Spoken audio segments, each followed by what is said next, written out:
de la parte sistemática. Ustedes pueden primero leer la morfología antes de entrar a la parte sistemática. Los que ya tengan una idea, no está mal recordarla.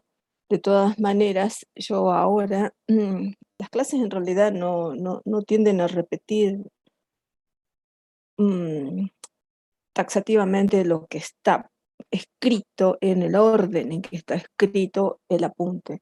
Las clases teóricas más bien tienden a explicar lo que ustedes van a encontrar en ese apunte.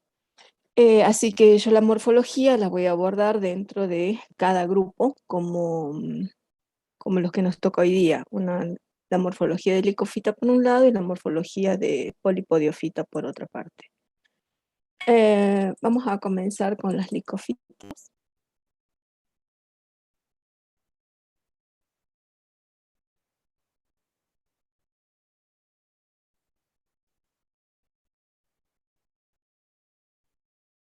Bien. Bueno, vamos a comenzar ahora con la materia. Dentro de las traqueófitas, que es el grupo que vamos a estudiar, son las plantas que tienen el esporfito dominante y son obviamente, se denominan así porque tienen un tejido de conducción especializado, tanto para el agua con los nutrientes como para los productos de la fotosíntesis. Estos tres grupos de plantas, que son tres clados muy diferentes, tienen sus características, su morfología particular cada uno de ellos. Y estas plantas, las modernas, las actuales, em, derivan de los grupos basales y las primeras plantas vasculares se originaron en el Devónico inferior. Ya en el Silúrico había algunos vestigios que no corresponden a plantas vasculares propiamente dichas, pero las plantas vasculares, como las conocemos, las primeras plantas datan del Devónico inferior, o sea, hace unos 380 millones de años. Dentro de las traqueófitas, nosotros vamos a estudiar tres grandes grupos: las licofitas, las polipodiofitas, que son los helechos, y las gimnospermas y angiospermas, que son las que se caracterizan por tener semilla y reciben el nombre de espermatofita. Estas, cada uno de estos grandes clados tiene sinapomorfías que obviamente los caracterizan, y nos vamos a referir solamente a la más importante, porque en realidad hay un conjunto, una gran cantidad de caracteres, pero nos vamos a referir fundamentalmente a los más grosos, a los más conspicuos, a los más importantes desde el punto de vista morfológico. Las licofitas se caracterizan fundamentalmente por la presencia de microfilos. Los microfilos son hojas que tienen una nervadura o no tienen nada, simplemente constituyen una expansión laminar sin vascularización. Y por otro lado tenemos las plantas que tienen eufilos, que tienen verdaderas hojas, que son los helechos y las espermatofitas. Y además presentan gametas masculinas que son multiflageladas. Obviamente las espermatofitas se separan del resto porque el carácter más importante es la presencia o el desarrollo de una semilla y la formación de un xilema de tipo secundario, cosa que no se presenta en las otras plantas. En las plantas actualmente, independientemente del porte, a veces cuando pensamos plantas lignificadas pensamos que son plantas de gran porte y no es así. Ya vamos a ir viendo eso. Las licofitas y las polipodiofitas, hasta hace unos 20 años, 30 años atrás, se las denominaba o se las conocía con el nombre de pteridofitas. Si bien tienen un aspecto muy diferente, esto es una licofita y esto es una polipodiofita, morfológicamente, externamente se ven muy distintas, comparten un ciclo biológico muy parecido. En el caso de los helechos, que es algo que nosotros generalmente estudiamos en el secundario, o en botánica, en morfología vegetal, el ciclo biológico de los helechos se caracteriza porque la parte o la fase esporofítica es independiente de la gametofítica. La gametofítica se desarrolla fuera del cuerpo de la planta y no comparten el mismo espacio, ni tampoco el mismo tiempo. Este esporofito que forma las esporas dentro de sus esporangios, las esporas germinan, desarrollan el gametofito o el protalo, y dentro de ese protalo se forman los gametangios que contienen las gametas. Obviamente, que por fecundación nuevamente se origina lo que sería el esporofito o la planta verdadera. Este ciclo biológico también lo presentan las licofitas. Por eso, antiguamente se las unía. Incluso van a encontrar mucha literatura actual con el nombre de pteridofita. A veces, como es muy largo, por licofita, polipodiofita, se suele utilizar, pero desde el punto de vista taxonómico son dos grupos completamente diferentes y se originaron en tiempos diferentes además. Las primeras plantas vasculares, los indicios de las plantas terrestres aparecen a finales del Silúrico, y en este momento la Tierra, en realidad, están los distintos continentes que nosotros conocemos actualmente, están constituyendo lo que sería la Pangea, y en ese momento existía, la actividad volcánica era muy, muy grande, lo cual no solamente elevó la cantidad de dióxido de carbono en la Tierra, sino también la temperatura. Y la temperatura es algo que ha ido cambiando a través del tiempo, y por eso hemos tenido esas glaciaciones, o los que nosotros conocemos como periodos fríos, pero en un determinado momento, sobre todo en el Devónico, estas altas temperaturas, el dióxido de carbono, la humedad, la temperatura constante, hace unos 380 millones de años más o menos, esto condicionó para que las plantas que crecían en forma palustre pasaran a la tierra y desarrollaron caracteres morfológicos que les permitían adaptarse a un ambiente sin agua. Las primeras plantas vasculares que aparecen son muy pequeñitas, en realidad el esquema es muy grande, pero es simplemente para esquematizar, porque estas plantas son muy pequeñas. Estas plantas aparecen en el Silúrico, en el Devónico, aún se mantienen, y en Salta incluso hay rocas que contienen estos fósiles. Solo que en este tipo de rocas, por ejemplo, se encuentran muy al norte de Salta, cerca del Baritú. Y son plantas muy pequeñitas, simplemente son ejes con ramificaciones dicótomos y que tienen en el extremo los esporangios. Este es Cooksonia o Cooksonia. En el Devónico ya aparecen las licofitas, y dentro de las licofitas tenemos como primer representante Rhynia, que también presenta un eje simple con ramificaciones dicótomas, Orniofiton, que es un poquito más compleja porque se ramifica el eje principal, y Asteroxylon, que desarrolla láminas, pequeñas expansiones laminares que se disponen en forma helicoidal, que es Asteroxylon. Estas plantas ya no dependen del agua, pasan a incursionar el ambiente terrestre y desarrollan pequeños ejes con raíces que les permiten tomar el agua del sustrato. Estas primeras plantas que aparecieron en el Paleozoico en realidad tuvieron su auge en el Carbonífero. Si bien las primeras, las más antiguas, son pequeñas, con ramificaciones simples, las que dominaron la Tierra en el Carbonífero eran todo lo contrario, eran plantas sumamente grandes, de muy buen porte, y formaron los bosques del Carbonífero.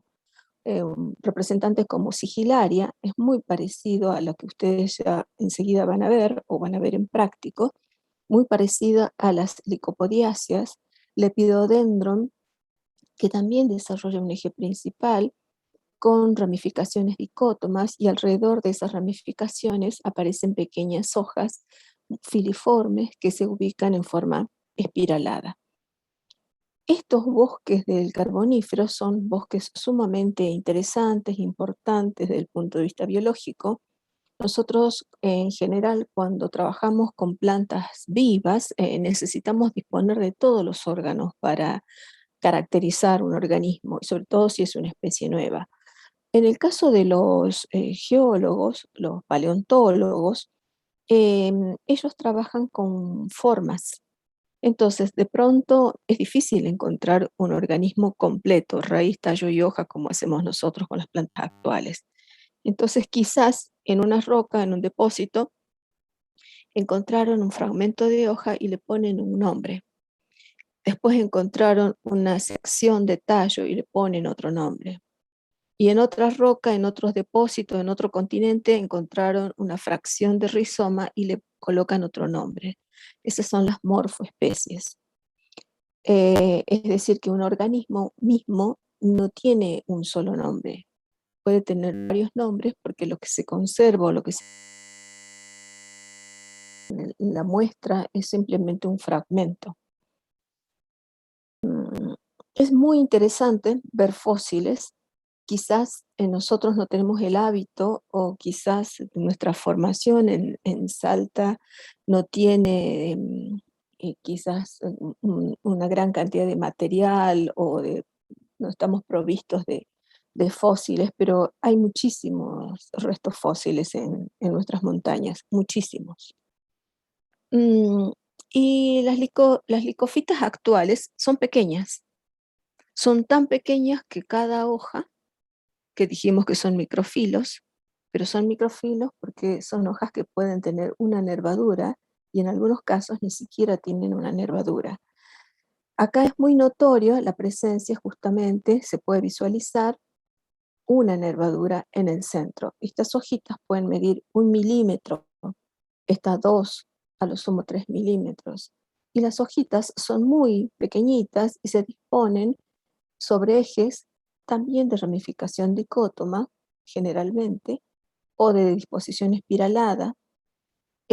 Algunas son huecas, algunas pueden llegar a medir hasta 50, 60, 70 centímetros de longitud, pero tienen una sola nervadura y entonces se denominan microfilos, o sea, no hay eufilos.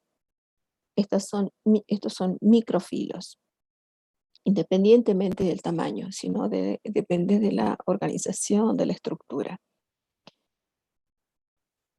Estas licofitas actuales tienen, como toda planta, raíz, tallo y hoja. Así que vamos a caracterizar o vamos a ver la morfología que tiene el eje caulinar, cómo son las hojas, cómo son los esporangios, cuál es la parte reproductiva, etc. Vamos a comenzar con el eje caulinar, que es el rizoma. Si bien este es un fósil y esta es una planta actual, son licofitas ambos. Y dentro de las licofitas encontramos que estos ejes principales tienen un sistema vascular muy rudimentario, muy simple. Simplemente xilema, floema, parénquima. Nada más. ¿Qué es lo que nos interesa a nosotros? El haz vascular central, que es este. Este es una plostela, esto es una actinostela simplemente porque tiene radios, y este es una plectostela simplemente porque está fragmentada. Este tipo de estelas reciben el nombre de protostelas. ¿Por qué? Son protostelas porque la médula está ocupada en este caso por el xilema. Entonces tengo xilema y floema. Es la forma más básica, es la forma más simple. Esta aplostela, por ejemplo, se presenta en rinia, donde en este haz vascular, en este eje principal o este rizoma de la planta, tiene esta estructura. Adentro solamente xilema, rodeado por floema y el parénquima. Eso es todo. En el caso de Lycopodium, por ejemplo, tiene una plectostela. ¿Por qué? Porque tiene numerosas hojas. Entonces, tienen que irrigar toda esta región y obviamente los haces vasculares se van a desprender de este haz principal y van a formar esta plectostela. Quiere decir que en las licofitas predominan las protostelas de diferentes tipos. ¿Cómo son las hojas? Como les decía, las hojas, hemos dicho que el carácter más importante para separar este grupo del resto es la presencia de microfilos. Y estos microfilos, que son hojas aplanadas, en este caso, en esta imagen, porque esta es una planta que ustedes seguramente la van a colectar, la van a ver en trabajos prácticos, y la pueden encontrar en Salta, en San Lorenzo, y si están en otro lugar, en cualquier lugar húmedo. Em, Esta época, justamente agosto, es la peor época para Salta capital, pero si nos vamos hacia las montañas, siempre vamos a encontrar algún, algún lugarcito un poco más escondido, un poco más húmedo, donde se genera un microclima diferente y podemos encontrar estas plantas tranquilamente sobre la ladera de las montañas.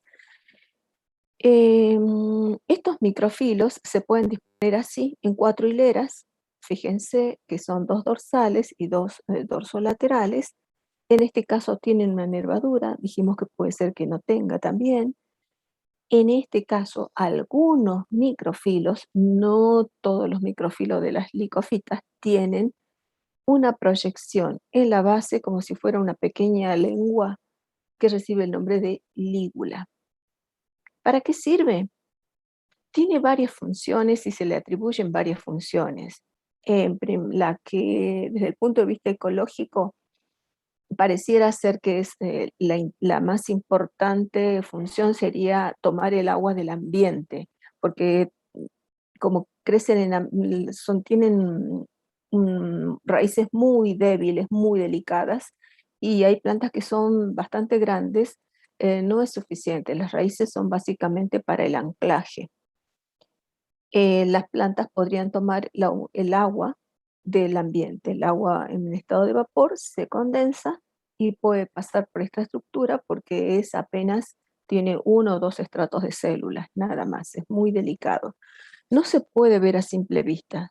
No, ustedes difícilmente puedan levantar esta hoja y ver adentro la lígula, porque es microscópica. Entonces necesitan de un buen aumento o de mucha paciencia o de mucha imaginación si la quieren encontrar. Y estos microfilos pueden ser que tengan función vegetativa, quiere decir que la única finalidad va a ser hacer fotosíntesis, pero también tenemos aquellos microfilos que se agrupan en el extremo de las ramas o se agrupan de alguna manera para proteger a los esporangios. Y ahí ya no reciben el nombre de trofofilos, sino de esporofilos. Estos esporofilos, por lo general, cada esporofilo tiene en la axila solamente un esporangio, que es el que lleva en la axila. Este esporofilo también tiene lígula. O sea, la presencia de lígula no depende de la función, depende del organismo, depende del grupo taxonómico que estemos viendo. Esos esporangios que se ubican en las axilas de los esporofilos tienen esta forma, son apenas un saco donde no se observa a simple vista algunas células que sean especializadas para la dehiscencia. Por lo general son pluriestratificados y otra característica es que cuando se abren liberan muchísimas esporas. Por eso reciben el nombre de eusporangios. Estos eusporangios pueden producir hasta unas 2000 esporas.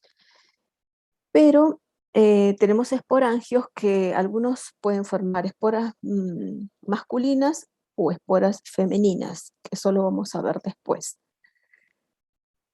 Otra particularidad de los eusporangios es que cuando se origina el eusporangio, se va a originar de un grupo de células. Este grupo de células se multiplican, se diferencian, una interna o las más internas van a originar lo que se denomina el tejido esporógeno para la formación de las esporas por meiosis, mientras que las capas externas son las que van a originar la cubierta o la pared pluriestratificada del eusporangio. Estos eusporangios pueden estar organizados así, en un eje independiente, diferente de los ejes vegetativos, y reciben el nombre de estróbilos. Esto es un estróbilo, pueden ser largos, cortos, depende de las especies también.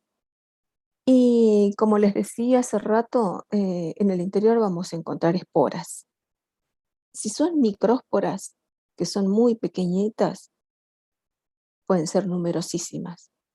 Pero si son megasporas, esporas femeninas, Por lo general son 4. Pueden haber 2, pueden haber 3, pero no más de 4.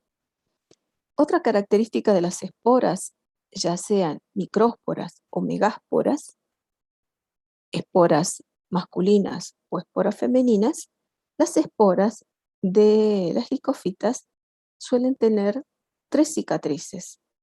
Esas cicatrices son parte de la pared un poco más delgada y es el lugar donde se abre la espora. Cuando toma agua y la célula que está en el interior se divide para germinar, estas paredes se abren y por ahí va a salir la raíz y las células protálicas. Entonces, esta espora que tiene 3 cicatrices recibe el nombre de esporas triletes. Pueden tener ornamentaciones de diferentes tipos. La ornamentación también es de importancia taxonómica. En el caso, por ejemplo, de los que hacen palinoestratigrafía, cuando se trabaja con rocas, no se puede encontrar la planta, el esporangio, el esporofilo y las esporas, que es como hacemos nosotros con las plantas vivas. Cuando trabajan con palinoestratigrafía, simplemente trabajan con el polen, con las esporas que están depositadas en las rocas. Y con una espora, uno puede identificar a qué organismo pertenece, dependiendo de la estructura. Las esporas y el polen eh, que constituyen la base del estudio de la palinoestratigrafía es muy interesante porque no se alteran con el tiempo. Entonces, en rocas que podemos estar trabajando con rocas del Carbonífero, que tienen unos 300 millones de años, podemos encontrar las esporas y podemos trabajarlas y podemos verlas, e incluso muchas de esas esporas se parecen a las plantas actuales. Por eso es interesante, o va a ser interesante, ver en el taller también, cuando terminen de cursar la materia, ver las esporas y el polen, porque es muy importante. Dentro de las licofitas, nosotros vamos a diferenciar 3 grandes grupos. Por un lado, las plantas que son el orden selaginelales, isoetales y licopodiales. Por un lado vamos a separar licopodiales, que tiene plantas isosporias sin lígulas, y por otra parte vamos a separar las plantas que son heterosporias y con lígulas, donde tenemos el orden selaginelales y el orden isoetales. En el caso de las selaginelales, son plantas terrestres. Las isoetales son plantas palustres o acuáticas. Las selagineláceas producen solamente 4 megásporas. En cambio, las isotáceas pueden producir más de 10 esporas. En general, entre 10 y 50 megásporas. Las licopodiáceas son las que más conocemos y estas también son las que más vamos a encontrar en el noroeste argentino. En una salida de campo solamente a las montañas que están cerca nuestro, e incluso no tienen que ser yungas, también crecen en pastizales de altura. Vamos a encontrar estas. Y los que se encuentran en regiones montañosas y en altura van a encontrar sobre todo estas, depende de las especies, pero en Salta podemos encontrar licopodiales y selaginelales tranquilamente. El que encuentre isoetales, le otorgo la promoción aunque no exista, porque son muy difíciles de encontrar. Muy difíciles, tan difíciles que nadie ha colectado. Hay 2 apenas ejemplares del noroeste argentino, porque se parecen mucho a los pastos. Ya la vamos a ver. Vamos a comenzar con el primer grupo, que es el orden Licopodiales. Y si nosotros pensamos dónde buscar o dónde ver licopodiáceas, podemos no solamente mirar el suelo. Si estamos en un ambiente de selva, si tenemos la posibilidad de ir, qué sé yo, hacia las yungas más hacia el norte, a Baritú, Calilegu adentro, posiblemente estén como epífitas. Las vamos a encontrar tanto sobre el sustrato, sobre las laderas, sobre el suelo, sobre las rocas, y también vamos a encontrar plantas epífitas. ¿Cómo las reconocemos? Por las hojas. Son microfilos que generalmente tienen disposición helicoidal. Algunas forman estróbilos independientes, como esta, por ejemplo.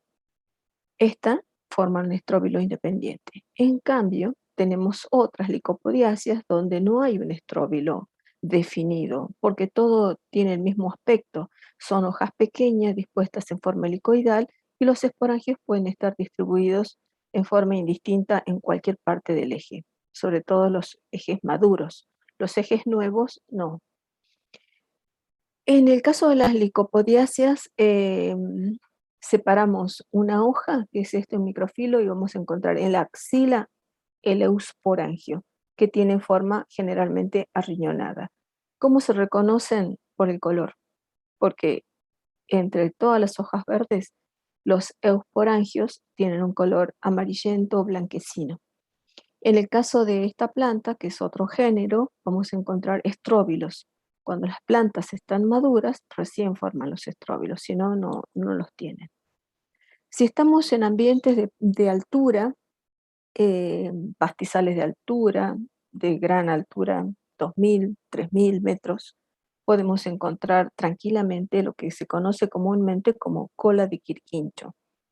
La cola de quirquincho se comercializa, crece desde Córdoba para el norte, se encuentra sobre las laderas de las montañas, en pastizales de altura, en lugares abiertos, y no es muy colectada porque la gente cuando la ve a la planta, es una planta firme, bastante resinosa, pero no las colectan porque no tienen flores, y no van a tener flores nunca, pero se utilizan mucho y se comercializa, y si ustedes van a una farmacia o una herboristería y preguntan si tiene cola de quirquincho, aunque no la compren, solamente para mirarla y tocarla, nada más, y van a ver que hay bolsitas con trocitos de cola de quirquincho, se comercializa muchísimo.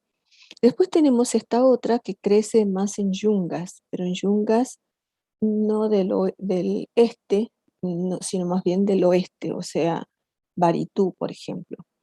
Esta Palingea cernua es una planta rastrera, apoyante, y que de pronto emerge, forma un eje aéreo con ramas dicotómicas, y cada una de esas ramas tiene una gran cantidad de hojitas dispuestas en forma helicoidal, y cada rama terminal finaliza, termina en 2 o 3 esporangios que cuelgan, porque como es muy herbácea, entonces los esporangios penden.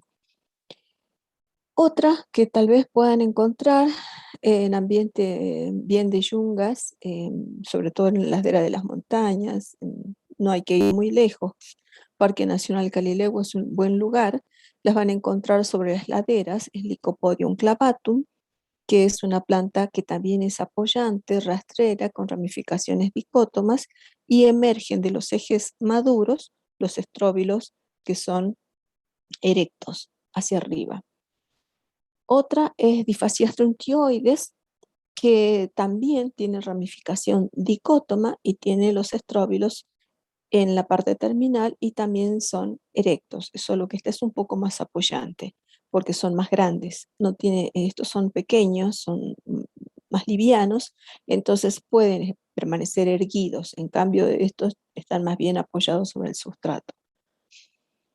Si se detienen a observar un poquito, se van a dar cuenta de que siempre tenemos la ramificación dicótoma.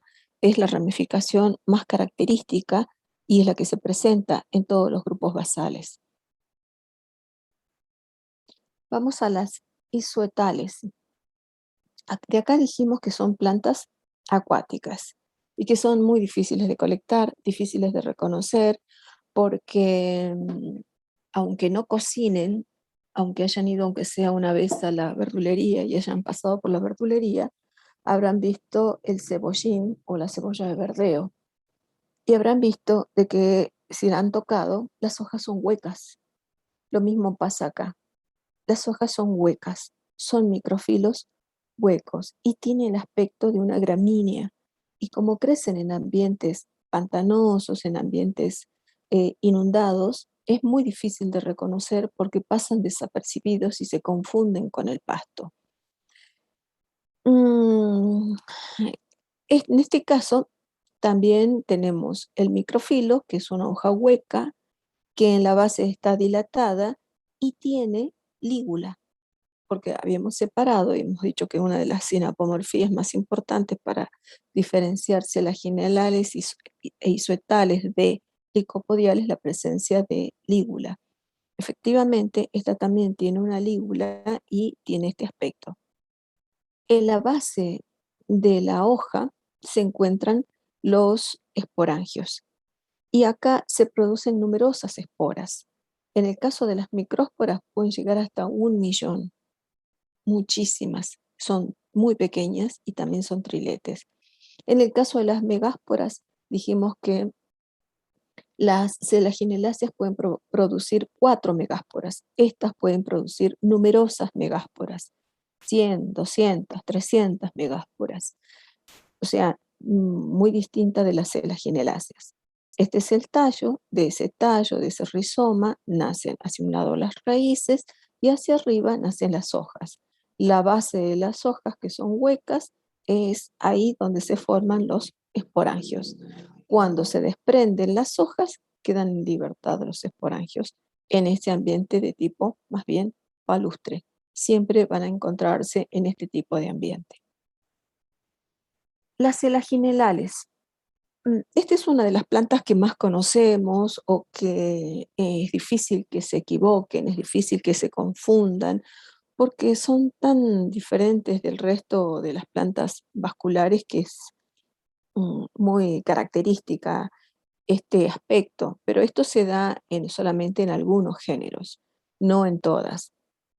Los géneros donde las hojas tienen 4 hileras y tenemos 2 hileras dorsales y 2 hileras dorsolaterales. Las del centro por lo general suelen ser más pequeñas que las otras y una de las características de las selaginelales es que de las raíces no nace directamente de la planta.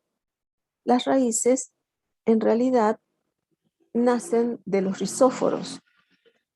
La planta tiene un eje que es firme, del cual se desprenden las hojas, se ramifican y cada tanto nacen unos ejes que a veces suelen tener hojas y en el extremo de esos ejes se encuentran las raíces. Entonces, cuando ustedes sacan una planta, probablemente van a dejar las raíces en el suelo. Lo que están arrancando es solamente el eje, dependiendo de la edad de la planta y el tipo de planta. Pero tienen rizóforos y de esos rizóforos nacen las raíces. Esa es otra característica de las selagineláceas que no se presenta en ninguna otra familia, la presencia de rizóforos, o sea, ejes portadores de raíces. Em, y esta es una lígula. Fíjense, acá tenemos la reglilla dice que esto es de 100, si mide 100 micras. Si esto mide 100 micras, esta lígula probablemente llegue a medir unos 150 micras. Es difícil que la podamos ver a simple vista. A simple vista apenas vemos una manchita en la base de la hoja, nada más. Pero esta es la lígula. Tiene formas y tamaños diferentes.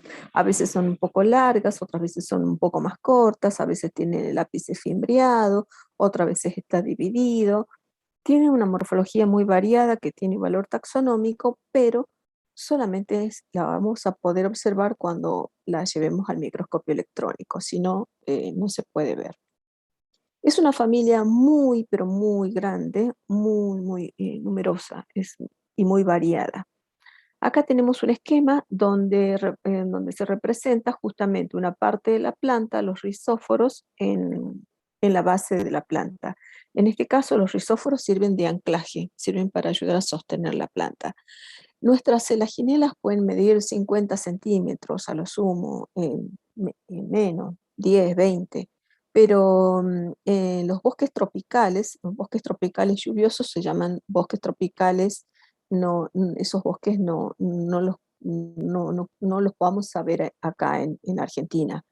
Tenemos que ir más hacia América Central para encontrarlos. En los bosques tropicales hay selaginelas que tranquilamente alcanzan los 50, 60 centímetros de altura y no parece.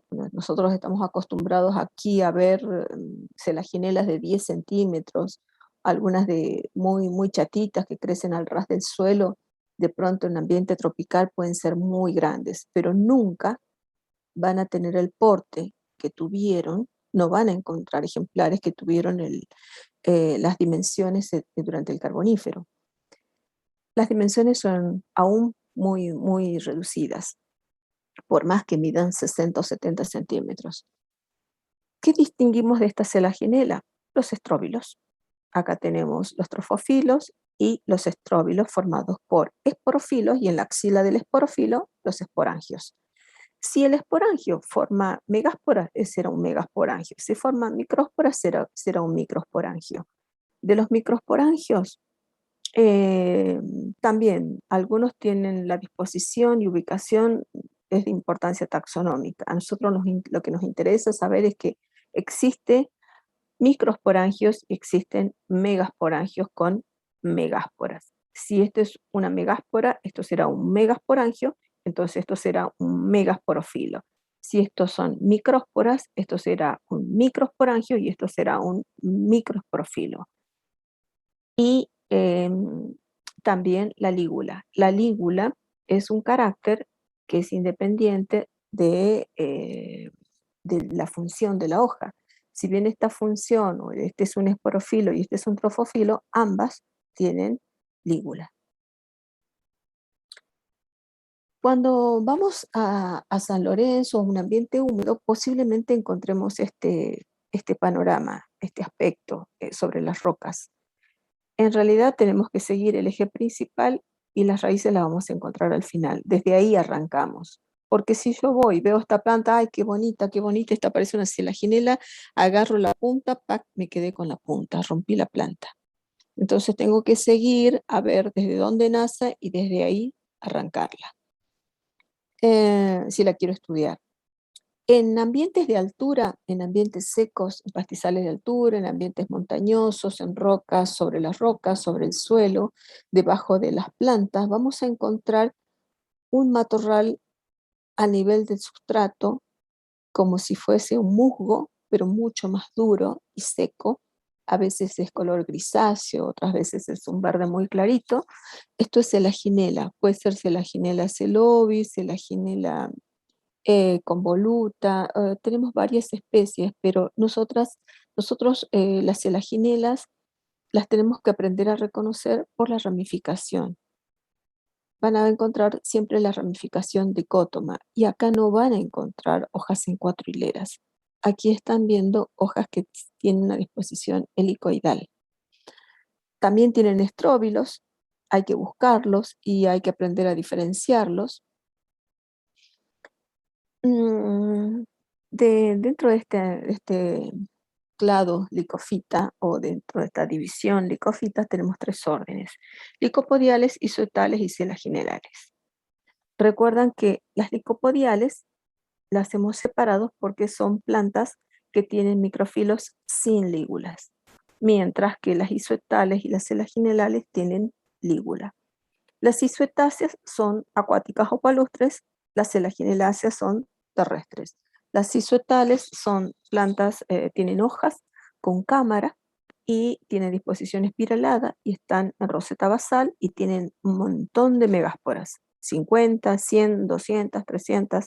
Las celaginelales no tienen hojas huecas, jamás las hojas se van a disponer en roseta y solamente forman 4 megásporas. Bien, esas características están puestas en el apunte, están puestas en el práctico, solamente para que ustedes tengan una idea un poco más gráfica de lo que dice el apunte, nada más.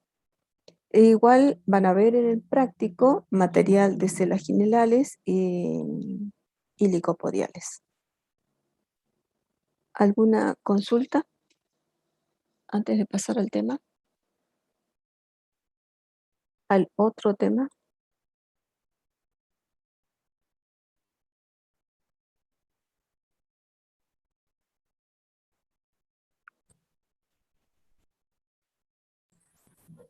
Bueno, eh, vamos a ver polipodiofita. Dentro de esta división, que también constituye un clado taxonómico muy importante de las plantas vasculares, encontramos a los helechos. Y esta imagen es bastante representativa. En general, nosotros cuando hablamos de helechos, nos imaginamos los helechos cultivados, los que tenemos en la casa, lo que todos conocemos, el helecho serrucho, y quizás cuando vamos al campo damos vuelta una hoja o miramos cuando vemos una planta que nos parece un helecho, damos vuelta la hoja y buscamos los soros. No siempre los soros son redondos. Los soros pueden tener formas muy variadas y los helechos pueden tener formas muy variadas. Acá vemos helechos, por ejemplo, acuáticos, helechos terrestres, helechos palustres, helechos con hojas muy divididas, helechos transparentes, casi translúcidos, y helechos que tienen el aspecto de árboles. Entonces, la morfología también es muy variada, porque si la diversidad es grande, la morfología es grande, pero obviamente tienen que tener algunos caracteres que los identifican como grupo taxonómico.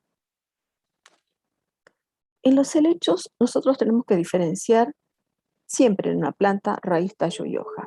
Y acá el tallo habitualmente suele ser un rizoma que puede ser corto, largo, rastrero, simple, dividido, con escamas, sin escamas, desnudos, con ceras. Tenemos una morfología muy variada. Hay rizomas que llegan a pesar hasta 12 kilos, como hay rizomas que parecen apenas un filamento, ni siquiera hasta un hilo de coser puede ser más grueso que el rizoma de la planta. Entonces, el rizoma es importante, su estructura también es importante. Y del rizoma nacen las hojas, porque es el tallo. Entonces, este tallo, por un lado, va a tener las raíces y por otro lado las hojas. Solo que las hojas habitualmente nosotros las conocemos con el nombre de frondes, frondas.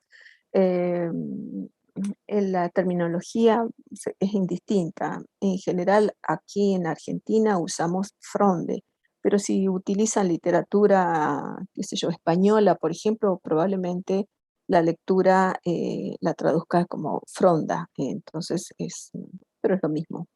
Y dentro de esa hoja, que conocemos como fronde, vamos a diferenciar dos partes, peciolo y lámina.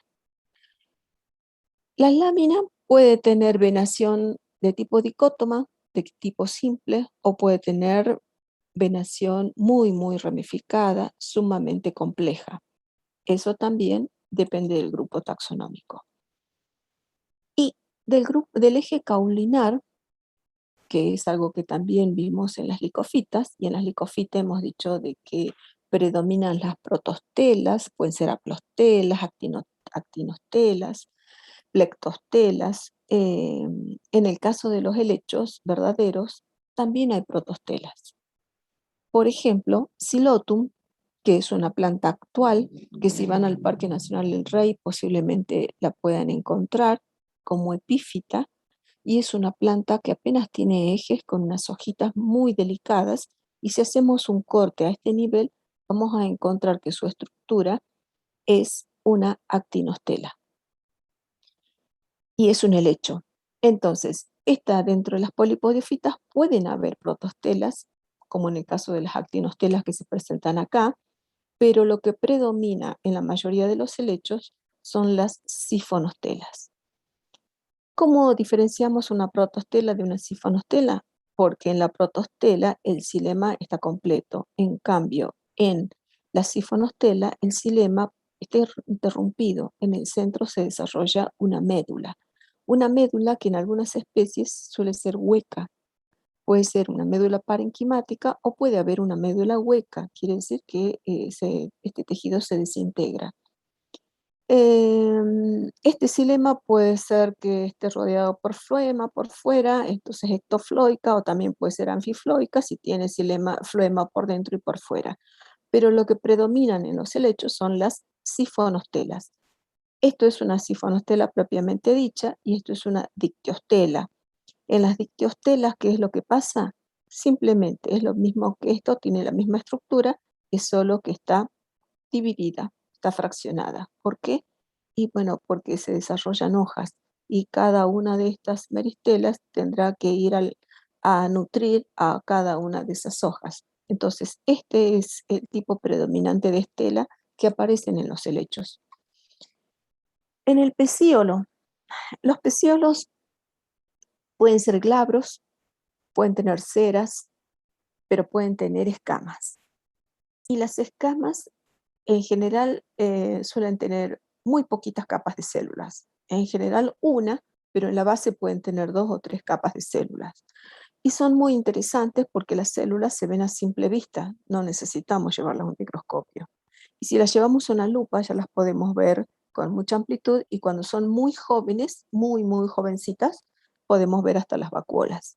Entonces es un muy buen recurso para, didáctico para ver cómo son las células. En el caso de las escamas tienen morfología, distribución y características particulares. Cada grupo taxonómico tiene determinado grupo o determinado tipo de escamas. Pueden ser filiformes glandulares parecidos a pelos, pueden ser aplanadas, pueden ser basipeltadas, pueden tener fimbriados, quiere decir que están rotos como hilos alrededor, puede terminar en un ápice acuminado, pueden ser muy cortitas o pueden tener una forma estrellada. Estas escamas son características de los diferentes grupos taxonómicos. Se encuentran en el rizoma y se encuentran en el pecíolo. A veces son iguales y a veces son diferentes. Es por eso que cuando colectamos un helecho, nosotros necesitamos todo. ¿Por qué? Porque cuando manipulamos la planta, el solo hecho de tocarlas hace que las escamas se caigan. Y cuando cortamos mal y las cortamos, por ejemplo, acá, porque la arrancamos, porque me pareció bonito llevarla a ir al campo, entonces la arranco y la rompí a esta altura, no me estoy llevando las escamas de la base. Muchas veces las escamas de la base son las que me dicen o las que me ayudan a identificar a esa planta en determinado grupo taxonómico. En el caso de los helechos arborescentes es muy frecuente la presencia de espinas. Las son espinas, generalmente son muy oscuras, curvas, sumamente agresivas y se rompen. Es una característica que presentan tanto en el tallo como en el pecíolo. Y dentro de este pecíolo vamos a encontrar los haces vasculares, obviamente, que pueden tener formas diferentes, en forma de cruz, en forma de U, pueden estar divididos, cada familia, cada género tiene determinado tipo de haz vascular e incluso se pueden identificar a nivel de especies por los haces vasculares. Em, la lámina. mm, la lámina también tiene morfología distinta. Cuando vemos por primera vez un helecho, tenemos una imagen determinada y decimos, tiene hojas de este tipo que son pinatifidas, este es un helecho. No puede ser que haya láminas enteras, ya sean en forma circular, elípticas, hojas aplanadas, pueden ser que estén divididas, pueden ser pinatifidas, pueden ser pinatisectas, como en este caso, pueden tener grados de división muy variados, pueden ser doblemente divididas, pueden tener una gran variedad o pueden estar varias veces divididas, pueden tener una complejidad muy, muy diferente de las plantas superiores, pero pueden ser hojas divididas en distintos grados. Pueden ser peltadas también, cuando nacen el pecíolo nace de la parte media de la lámina. Puede ser que estas divisiones nacen de un punto central y en ese caso decimos que la hoja es radiada o que la fronda es radiada porque nace desde el mismo punto. Este helecho en particular, todos estos helechos los van a encontrar en Salta. Este un poquito más difícil, pero se encuentra en Calilegua tranquilamente. Y las hojas de los helechos, Las hojas pueden ser fértiles y pueden ser estériles. No tenemos que esperar a que la planta madure. A veces miramos la planta y decimos, uy, esta planta no tiene soros, vamos a esperar a que forme los soros. No, cuando una hoja nace, ya tiene los soros, muy pequeñitos. Quiere decir que las hojas cuando nacen sabemos si la hoja es una hoja fértil o es una hoja estéril. Si es una hoja estéril, obviamente la función es vegetativa, nada más, tiene la función de hacer fotosíntesis. Y la hoja fértil, obviamente, es la que tiene los esporangios, los soros. Entonces, no tenemos que esperar a que la planta crezca. La hoja apenas nace, apenas se desarrolla, ya tiene los soros impresos. Y dentro de los helechos también hay eusporangios. Lo pueden haber eusporangios y podemos tener leptosporangios. Predominan los leptosporangios, pero los grupos basales de los helechos tienen eusporangios. Y esto lo acabamos de ver en las licofitas. Hemos dicho que los eusporangios tienen capas o pared pluriestratificada que tienen numerosas esporas y no tienen un anillo de dehiscencia, simplemente se parten y las esporas se eliminan. En el caso de los leptosporangios, la pared del esporangio es translúcida, tanto que si la llevamos al microscopio o a la lupa nada más y con trasluz podemos ver tranquilamente las esporas, porque la pared es uniestratificada. Otra cosa que nos permite reconocer un leptosporangio es la presencia de un anillo, células que están especializadas, que tienen un engrosamiento, que van a permitir justamente dispersar las esporas. ¿Por qué? Y porque dentro de este anillo vamos a encontrar células que están especializadas para la dehiscencia, que son las que no tienen el engrosamiento, las que forman el estomio, las que se rompen, las que se abren, y esto se encoge como si fuera un resorte para atrás y luego proyecta las esporas al ambiente. Todos estos esporangios, ¿dónde están? En estas unidades que conocemos como soros. Otra particularidad que tienen los leptosporangios es que se originan a partir de una sola célula. Y esa célula es la que se va a diferenciar, se va a dividir y me va a originar lo que sería el verdadero esporangio. Unas células que se van dividiendo, se diferencian, la del centro origina el tejido esporógeno y las externas son las que van a formar la cubierta que sería la cápsula. Todo esto es la cápsula y este es el pie del esporangio.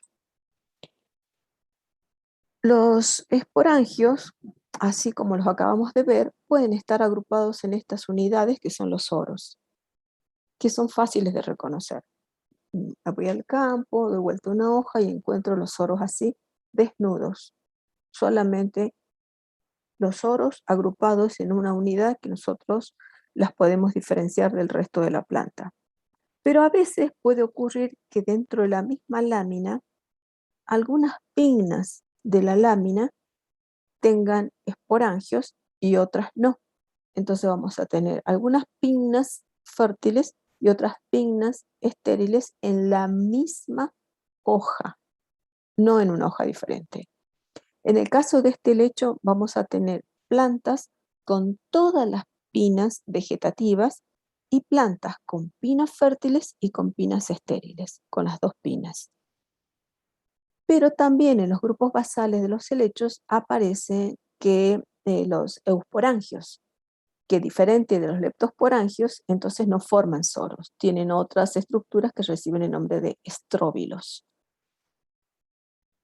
Los esporangios pueden estar dispersos sobre el envés de la lámina, y esto lo van a encontrar en plantas que crecen a las orillas del río, por ejemplo.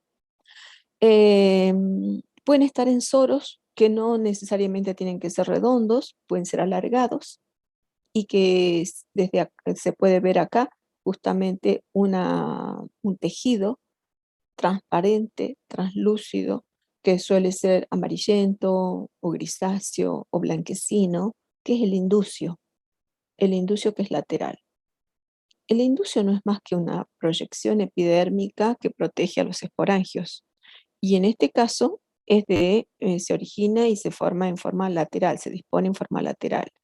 Puede ser que los esporangios no tengan soros, sino que están incrustados dentro del cuerpo de la planta y van a aparecer por fuera como si fueran líneas, suturas. Y si miramos dentro de esas suturas, ahí vamos a ver los leptosporangios. En el caso de las plantas acuáticas, no pueden tener soros. Entonces, ¿qué hacen? Tienen esporangios que están envueltos dentro de un tejido, están dentro, cubiertos dentro de ese tejido, y ya vamos a ver cómo se forma la estructura. Y también dentro de las plantas terrestres vamos a encontrar algunas que los esporangios están protegidos por el margen de la lámina. Y ese tipo de esporangio decimos, o este tipo de protección, decimos que es un pseudoinducio, simplemente porque es un margen que se dobla, es un margen reflexo de la lámina que está protegiendo a los esporangios. A veces aparecen en forma riñonada, otras veces pueden aparecer en forma alargada alrededor de la hoja, independientemente si la hoja es corta, grande, chica, dividida, no dividida, etc. Y también podemos tener esporangios en el margen de la hoja. O sea, toda esta variedad que les estoy mostrando es simplemente para abrirles la mente, para los que nunca vieron helechos, para que vean que la sistemática de estas plantas no es tan simple y no es tan cortita. Eh, para esta ocasión solamente hemos elegido, simplemente he hecho una selección de algunos grupos que son más relevantes en la región. No quiere decir que son todos los helechos. Y dentro de los esporangios, no importa dónde estén, no importa la forma que tenga, que encontramos las esporas. Y acá surgen otro tipo de esporas, porque ya en las licofitas vimos este tipo de espora y dijimos que esta espora con 3 cicatrices recibe el nombre de trilete, pero acá en los helechos aparece este tipo de esporas que tiene solamente una cicatriz lateral, que es muy característico, y esta cicatriz que es muy típica en las plantas que son sobre todo epífitas y en el grupo de las polipodiáceas. Las polipodiáceas se considera que es uno de los grupos más recientes de plantas vasculares dentro de los helechos. ¿Por qué? Y bueno, porque para ser epífitas primero tenían que estar los árboles, si no, no iban a ser epífitas del suelo, no pueden ser. Entonces, tenemos que tener, el epifitismo está relacionado con, hay una coevolución con los árboles, con los grandes grupos de plantas que tienen arbóreas, con el surgimiento de las plantas lignificadas, el desarrollo de tallo, y la altura que tienen las plantas. La, mm, la ornamentación que tienen las esporas es de importancia taxonómica, porque así como ocurre con las licofitas, que les decía que si estudiamos rocas del Carbonífero, del Devónico, posiblemente encontremos material, esporas, también podemos trabajar con rocas y podemos encontrar las esporas y no se alteran para nada. La morfología se mantiene, es impresionante la estructura que pueden tener y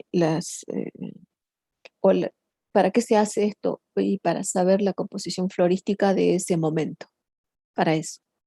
Para saber qué otros organismos están asociados, porque si yo tengo esporas en una muestra de rocas de este tipo, me está indicando de que habían árboles, y si habían árboles, habían animales que se alimentaban de esos árboles. Entonces puedo rastrear a partir de ahí cómo era la diversidad del momento para estudiar algún tipo de de información que esté, o para rastrear la información que estoy buscando. Todo depende del contexto de mi trabajo, qué es lo que estoy haciendo. Con esto les quiero decir que cuando hacemos palinología, cuando estudiamos plantas, no es que a mí me gustan los animalitos y las plantas no las puedo ni ver, están completamente relacionados. completamente relacionados y una cosa tiene que ver con la otra. Entonces es muy importante aprender o por lo menos tener la idea de que existe toda esta variación, toda esta morfología. Que nosotros en la universidad, en nuestra facultad, en nuestra carrera no tengamos palinología o no tengamos paleobotánica, no significa que no estén en condiciones ni puedan realizar un trabajo de ese tipo, porque se puede.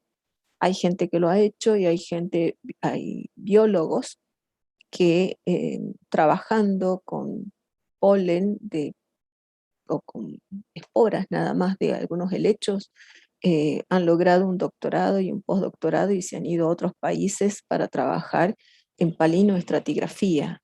O sea, no hay un límite, todo tiene que ver con todo. No es que, ¿qué me importa si yo no voy a ser paleobotánico, ni paleontólogo, ni nada? Tarde o temprano la información es necesaria. Esta estructura que tienen las esporas, la, la complejidad que tiene la ornamentación, se mantiene a través del tiempo debido a la composición química que tienen las esporas. Las paredes permanecen inalterables y el peso de las rocas no las afecta. Si en una muestra tenemos este tipo de imagen, como verán acá, hay esporas gorditas, esporas completas, esporas que parecen que están aplastadas, es porque hay algún problema en la división celular. Y si hay un problema de división y hay mucha frecuencia de este tipo de esporas, es probable que haya una poliploidía o una alteración genética. Si hay una alteración genética, esto puede ocurrir, pero si hay una deformación originada por la presión que ejercen las placas de las rocas una encima de la otra, la espora se fractura, no se aplasta, no se deforma de esta manera. Entonces, estas paredes que forman las esporas, en realidad tienen tres capas. Una interna, que es el endosporio, una media, que es el exosporio, y una superior, que es el perisporio. Ocurre que algunos grupos pueden tener 2 o 3 exosporios, no tienen uno, sino pueden tener varios. Y eso pasa, por ejemplo, con las licofitas. Pueden tener varias capas, entonces es difícil ver la ornamentación. Y yo de afuera veo esto, pero si yo estoy mirando esto en una planta que sé que es un helecho por la estructura o porque la conozco, yo sé que esto no es un exosporio, esto es un perisporio. Entonces puedo decir, esto es una licofita, no, esto es una pteridofita. Esta estructura que está acá, que parece una funda que protege a la espora, muchas veces me aísla la ornamentación, me separa. Otras veces es tan delgadita que tiene la posibilidad de cubrir toda la ornamentación y no es necesario que la elimine para poder saber cómo es la ornamentación que tiene la espora. Esto es más bien anecdótico, no quiere decir que se los voy a preguntar en un parcial, en un examen, ni nada por el estilo, es solamente eh, para recrear el ambiente, para que no sea, esto es trilete, monolete, listo, pasemos al tema, para que sepan de qué se trata. Ahora, esas esporas que acabamos de ver, tanto las monoletes como las triletes, resulta que en el interior tienen la célula que va a dar origen a otra planta. ¿Cómo? Y bueno, cuando germina va a formar el esporofito, el gametofito. Ese gametofito, en general, este es el tipo más característico, el que nosotros conocemos, el que habitualmente nos enseñan, el que vemos en la literatura, el que vemos en un libro de botánica general, que es un gametofito laminar, fotosintético, clorofílico, que simplemente se obtiene cuando uno siembra las esporas. Y esto también lo pueden hacer en sus casas. Si tienen un helecho, sembran las esporas, ¿dónde? Y sobre un sustrato de un poco de arena con tierra, las siembran, las riegan y van a ver que al cabo de un tiempo van a salir estos gametofitos. En el caso de los gametofitos adultos, esto es un gametofito que va creciendo, tengo que esperar a que llegue a la madurez. ¿Cuándo llega a la madurez? Y cuando tiene gametangios. Entonces está maduro, quiere decir que terminó de crecer. La forma que tengan esos gametofitos también depende del grupo taxonómico. El que conocemos habitualmente o de las plantas que nos rodean habitualmente son de este tipo, son laminares clorofílicos, que pueden tener forma acorazonada o pueden tener forma alargada, pueden estar plegados y cuando están viejos incluso se dividen. Pero resulta que hay plantas que tienen gametofitos que no son superficiales, sino que crecen debajo de la tierra. Y si crecen debajo de la tierra, no tienen clorofila. Y también algunos que se pueden ramificar. Entonces, esos gametofitos no los vamos a ver a simple vista. ¿Cuál es la importancia del gametofito? Y que el gametofito produce, forma los gametangios. Y dentro de los gametangios están las gametas. La gameta masculina, que es el anterozoide, que es flagelada, suele desarrollarse dentro de este gametangio, que es un anteridio. Un anteridio tiene un pie, tiene una célula anular y tiene una tapa. Cuando los anteridios, los anterozoides están maduros, esta tapa se desprende y los anterozoides salen al exterior. Los arquegonios, lo que se ve acá no es más que el cuello. Ese cuello eh, es la parte terminal del arquegonio. La ovocélula está dentro del gametofito, dentro del cuerpo, no se ve a simple vista. Cuando maduran, los cuellos se abren y dejan un canal abierto. Por este canal, cuando salen los anterozoides, nadan, van a nadar en el canal el canal del arquegonio y van a fecundar a la ovocélula que está acá abajo. Y luego se va a formar, si se fecundan, obviamente, se va a formar el esporofito o la célula que va a dar origen al esporofito. Bien, esa es la morfología general de helechos. Vamos a pasar a la parte sistemática, a ver toda la diversidad que tenemos en estas plantas y el nombre, que es lo más difícil, lo más complicado. Pero solamente cuando ustedes tengan un ejemplo se van a acordar. Entonces, yo les diría más bien que ustedes traten de asociar cada una con una especie que conozcan y no traten de aprenderse todas de memoria. 1000 veces preferible acordarse de una y bien y no de 5 y mal. Vamos a comenzar con la sistemática de las polipodiofitas. Dentro de este grupo vamos a tener varios órdenes. El orden equisetales, ofioglosales, silotales, osmundales, himenofilales, squiciales, salviniales, ciatiales y polipodiales. Los grupos más actuales son estos. Acá, dentro de polipodiales vamos a encontrar familias que son las familias más frecuentes. Los grupos basales son estos. Bien, en el caso de los equisetales, acá tenemos, por ejemplo, lo que se conoce comúnmente como cola de caballo. Si alguien ha consumido o la ha visto, sobre todo la venden en las puertas de los mercados, no solamente en Salta, sino en todas partes. También las venden en las herboristerías, también la hemos visto a orillas de los caminos, a orillas de los ríos, de las cunetas, es muy, muy común. Em, Dentro de este orden vamos a encontrar plantas que tienen un tallo que es hueco. Cuando lo tocamos, inmediatamente si aplasta sentimos que en el interior no tiene nada, está hueco, pero es muy firme. Tiene láminas verticiladas que están unidas en una vaina y esporangióforos en estróbilos terminales con esporas que tienen eláteres. Esos caracteres lo vamos a ver ahora. Entonces, este es el aspecto que tienen las equisetáceas. En este caso es Equisetum giganteum, que es el más conocido o es el más evidente, es el que podemos reconocer a orillas del camino. Esta es una foto a orillas de la ruta 34, que es en verano se llena de Equisetum giganteum. ¿Por qué aparece en verano y por qué no ahora? Y bueno, primero porque la gente suele colectarlas para consumirlas como diurético, eh, tienen una gran cantidad de sílice, son plantas muy firmes, son erectas y tienen este aspecto por la cantidad de sílice que sacan del suelo, por eso crecen en suelos arenosos, eso le da la firmeza. Son plantas que si a simple vista podemos verlas como de 2 metros y decimos que son enormes, apoyadas en los árboles pueden crecer hasta los 5 metros tranquilamente. Y esto se ve, por ejemplo, cuando si tienen la oportunidad o si les gusta salir, las van a encontrar sobre todo al norte en, en Orán, en el ingenio Tabacal, tienen atrás como un arroyo gigante y además tienen eh, los cultivos.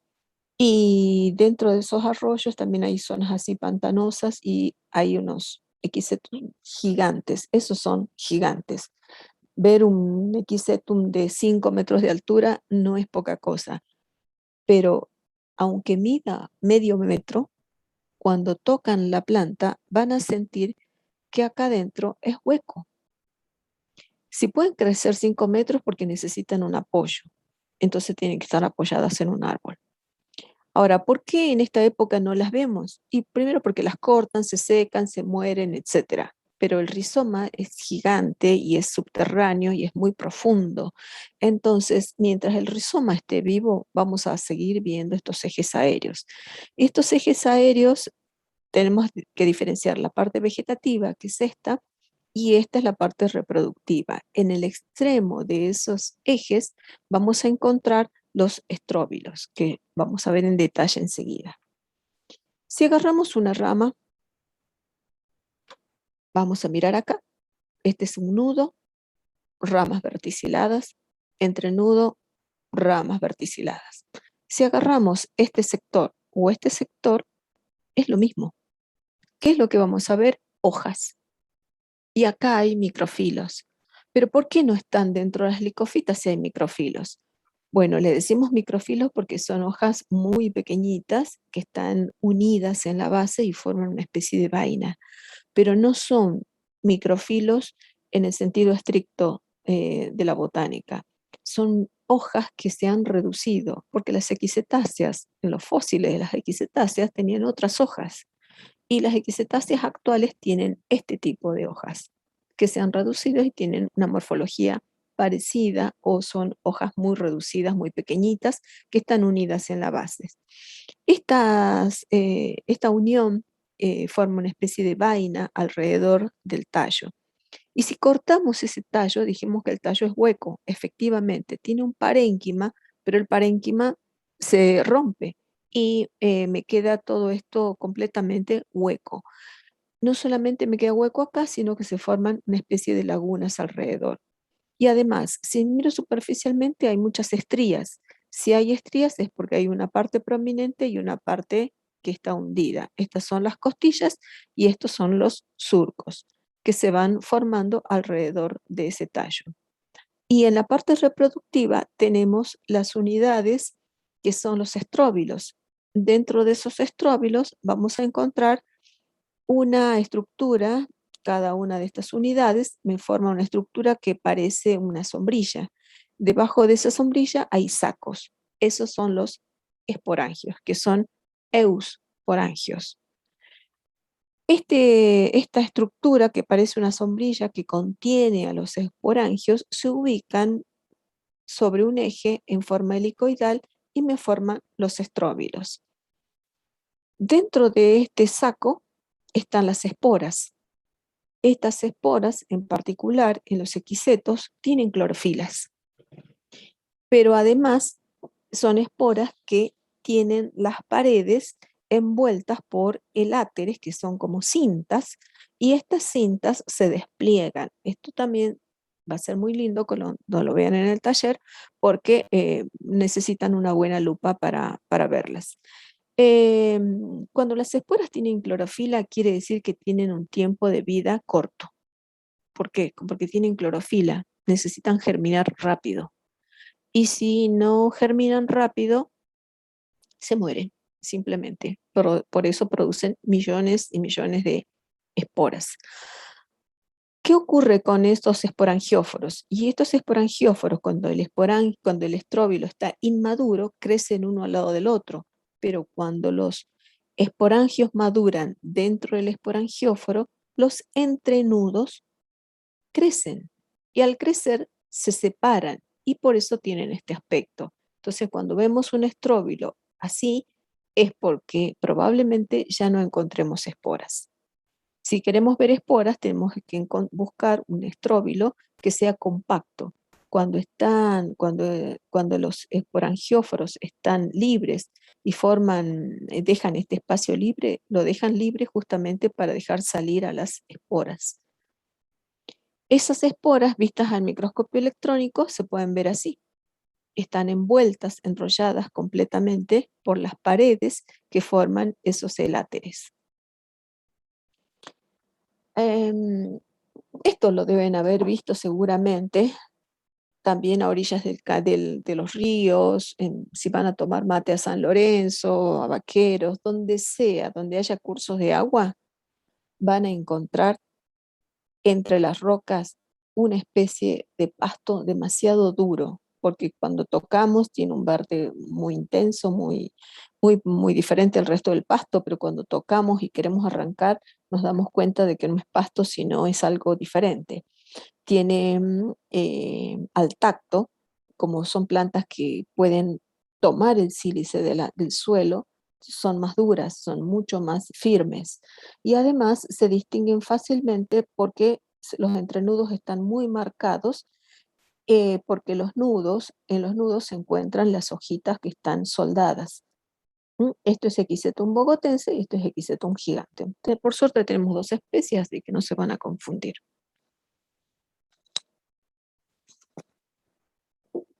¿Quieren preguntar algo? Nada, ya se durmieron, se aburrieron, se fueron. ¿Dónde están? Acá estábamos, profe. ¿Sabe? Yo le quería Aquí preguntar, en el caso está. de que encontremos el gigantum, el Equisetum gigantum, ¿cómo hacemos para herborizar o qué parte herborizamos? Porque lo veo muy Y grande. la parte más importante, que sería una fracción, sí, 5 metros no va a entrar en la hoja. Necesitan ustedes 20 centímetros nada más, o sea, pueden cortar una parte. Eh, Tampoco hagan desastres, porque una de las cuestiones, yo no entiendo por qué algunos nos cuestionaron, algunos colegas, porque salimos a hacer daño, pero resulta que después cuando pasan la máquina podadora, los que abren los caminos, hacen un destrozo tan grande que nos vienen a reclamar a nosotros porque vamos a sacar una rama de un árbol. No corten desde abajo. Si van a herborizar la parte superior, es uno solo, si no sacan un solo individuo y listo. Tampoco sacan los helechos completos, es algo que nosotros hacemos. Nunca sacamos la planta entera, siempre se dejan para el futuro y se deja ya sea el rizoma, la mitad del rizoma, se parte, se lleva un cuchillo, si no tienen herramientas de trabajo adecuadas, llevan un cuchillo y simplemente meten el cuchillo hacia abajo, cortan el rizoma y sacan una parte, no todo el individuo. De cada individuo pueden colectar, qué sé yo, si tienen 5, bueno, esto voy a llevar para herborizar, el otro para estudiar, el otro para, qué sé yo, para plantarlo en mi casa, pero la mitad no se llevan todos. Y no saquen individuos enteros. Si hay una población grande, sí, pero dejarlas separadas, porque tampoco se sacan todo alrededor y dejan las del centro. Entonces compiten entre ellas y se mueren. Entonces hay que ser un poco cauto con respecto a eso. No vamos a agarrar el machete y a darle con todo y llevamos para los compañeros, para los amigos y a dejar plantas pobres ahí que no puedan recuperarse. Al revés, al contrario, tienen que tratar de sacar lo que van a utilizar. Si van a utilizar, en el caso de un equiseto, solo la parte que van a herborizar, que generalmente son las partes terminales, que son las que tienen los estróbilos. Las partes de abajo son las partes más viejas, esas no tienen estróbilos, así que es difícil que puedan colectar. Pero si las sacan, esto también crece acá en la Universidad Católica, alrededor, todavía debe haber. Pero esa es una de las grandes recomendaciones. ¿Alguien más? Profe, Sí. en el caso de que se nos salgan las láminas al herborizar, ¿las juntamos en una bolsita para ponerlas Sí, o no? cualquier planta que se liberen las hojas, las pueden juntar, las colocan dentro de un sobre de papel y si no tienen un sobre, arman un sobre, una bolsita con papel, las despegan con cinta, con lo que sea, o simplemente con un ganchito, porque después las pueden pegar con plasticola. No necesitan ir a buscar otra vez la planta. De hecho, cuando se secan mal las plantas, las hojas se caen y sobre todo cuando les pasan la plancha, se caen las hojas, se sueltan de golpe. Entonces, cuando la planta se va secando despacio, lentamente, es difícil que liberen las hojas. Cuando se secan de golpe es cuando liberan todas las hojas. Pero si se les caen las hojas, como les digo, las recogen, las guardan por separado, las tienen y después las pegan con plasticola y listo. Bueno, profe, porque yo tengo un Equisetum y justamente se me están saliendo algunas láminas de la vaina. Ah, sí. Sí, sí, son grandes, claro, debe ser grande, por eso se sale. Sí. Pero no hay problema, las puedes pegar con plasticola, se arma. Bueno, profe.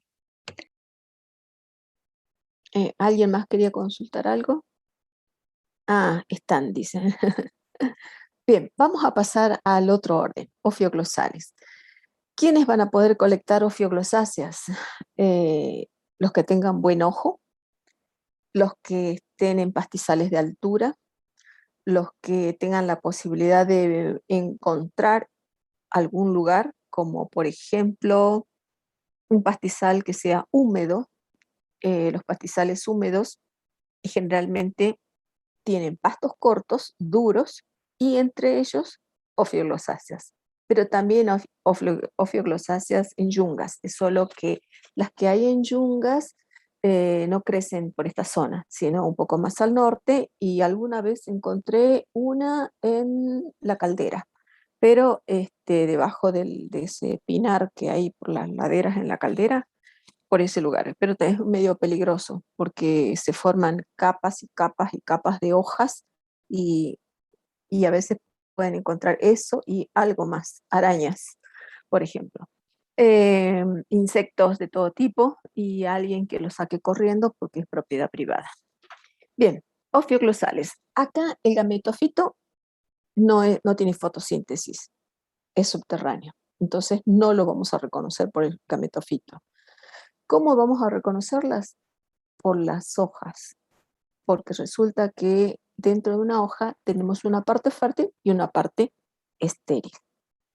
Y son así de pequeñitos, más chiquitos que los pastos, pasan desapercibidos y los que son grandes a veces no los reconocemos porque pueden tener hojas enteras muy grandes o hojas divididas con un solo eje que tiene la estructura reproductora o con un solo eje que se divide varias veces en la parte terminal. Em, la parte fértil recibe el nombre de poróforo. ¿Por qué? Porque tiene los esporangios. Y estos esporangios son del tipo eusporangios. No son del tipo leptosporangios, son eusporangios. Quiere decir que son sacos. ¿Dónde están? Metidos dentro de este eje carnoso. No se los ve a simple vista, sino que están incrustados en este eje y lo único que se puede ver son simplemente la línea por donde se abre el esporangio y libera las esporas. En el caso de Septridium, que es el otro género, este género tiene el extremo dividido, sumamente dividido. Las hojas en la lámina, en la base, también suele estar muy dividida. Esto crece más en Baritú. Esto lo pueden encontrar en pastizal de altura. No hay problema por acá. Y aquí vamos a encontrar, por ejemplo, esto, una plantita que puede medir desde 5 centímetros a 20 centímetros. Las más grandes crecen un poco a mayor latitud. Acá tenemos, este es el trofóforo y este es el esporóforo. El esporóforo es un eje en cuyo interior, es un eje carnoso, en cuyo interior se encuentran los esporangios. ¿Qué es lo que se ve? Apenas esto, apenas la línea por donde van a salir las esporas o la sutura por donde va a salir las esporas. Bien, las xilotales, otro orden. Es un orden que es muy frecuente en el nordeste argentino. Nosotros también tenemos Xylotum. Xylotum nudum, que es la única especie que tenemos en el NOA, también es una plantita que es epífita habitualmente, tiene ramificaciones dicótomas y cuando vemos en detalle, en realidad parece una planta de los grupos basales, parece una licofita, parece una de las primeras plantas que aparecieron en el planeta, porque lo único que tiene son ejes ramificados, muchas veces en forma dicótoma, y tiene los esporangios que ya vamos a ver cómo son. Pero estos ejes, que son estos, tienen una actinostela, o sea, un tipo de protostela, y además tienen hojas, pero esas hojas no tienen ni siquiera nervadura, son unas proyecciones laminares nada más. Esas hojas pueden estar muy, muy reducidas y son casi del color de, son transparentes o verduzcas más bien, pero no tienen, ni siquiera se perciben a simple vista, porque son muy, muy pequeñitas. Y los esporangios también son eusporangios y se agrupan de a tres. Estos esporangios que se agrupan así de a tres están en la axila de una hoja, por lo general en los extremos de la rama. Y cuando vemos esta imagen, parece una planta, no sé, del devónico más bien, pero es una planta actual, Xylotum nudo. Otro orden que tenemos en Salta es el orden Osmundales. Es, tiene unos esporangios muy interesantes, tienen abertura longitudinal. Si han ido o están cerca de Tartagal, crecen cerca de los arroyos, de las lagunas, y son grandes, son plantas muy grandes, y tienen las hojas muy divididas, es solo que tienen algunas pinnas fértiles y otras pinas estériles. Estas son las pinas fértiles y estas son las pinas vegetativas o pinas estériles. Este aspecto es el que tiene la planta, es Osmunda spectabilis, y presenta en esos ejes fértiles los esporangios agrupados de esta manera. La dehiscencia es longitudinal, se produce por una dehiscencia, una sutura en la parte superior. Luego tenemos las himenofiláceas o el orden himenofilales. En este orden tenemos plantas, helechos, que pueden medir muy poco, incluso hasta se pierden, hasta los musgos pueden ser más grandes que estas plantas. Como podemos tener plantas muy grandes, la particularidad que tienen, pequeñas o grandes, es que tienen la lámina por lo general uniestratificada. Si es uniestratificada, quiere decir que tengo epidermis, parénquima, epidermis, nada más. No necesitamos estomas. ¿Para qué si tenemos una lámina uniestratificada? ¿Qué sentido tiene? Es una lámina muy, muy delicada, transparente y tiene los soros en el margen. Este es el aspecto que pueden tener. Son sumamente delicadas. Este es el musgo y esto que está acá son himenofiláceas, esas que ven acá abajo. O sea, el musgo es más grande que los himenofilum.